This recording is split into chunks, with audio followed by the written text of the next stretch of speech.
ጸጉሬን ለኡምራ ካልሆነ በስተቀር አልቆረጠውም አሉ። የኡምራው ምጣ ደረሳቸው። ጋሽ ሱልጣን እድሪስ አየር ጤና አንሷር መስጂድ አጠገብ መፋቂያ በመሸጥ ይተዳደራሉ። የኡምራውንም ዕጣ ዴልታ ትራቭልን በመወከል እኔ እንዲሁ አቀበልኳቸው። እጅግ አስደሳች የሆነውን ይህንን ታሪክ ኮፒ ሊንክ፣ ሪፖስት፣ ሼር ያደረጋችሁ ተከታተሉ። የሚገርማችሁ በይቱላህ አላህ ለወደደው ያስገባዋል። የሐቂቃ ንያ እሳቸው አንሳር መስጂድ አካባቢ ሲዋክ የሚሸጡ ናቸው። መፋቂያ ሲዋክ የሚሸጡ ናቸው። ዛሬ ምን ነይቼ መጣሁ አሉ።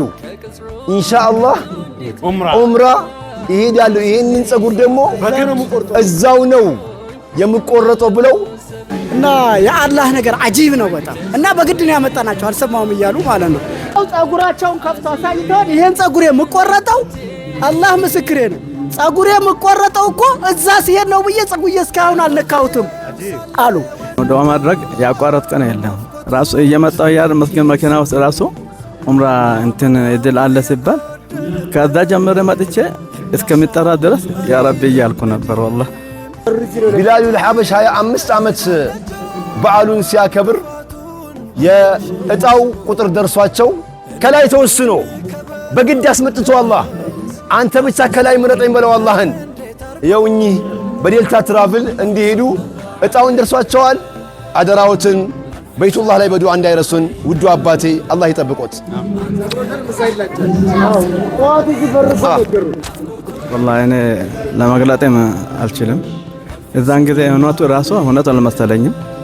እኔ والله ምን ብዬ እንደሚገልጥ ራሱ ቃላት ያጥርብኛል።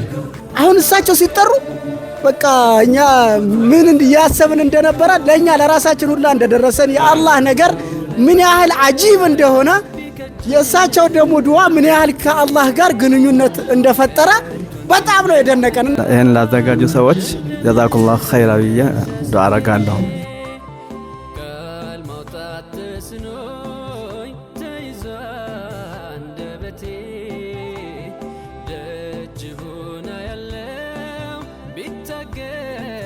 Nafkote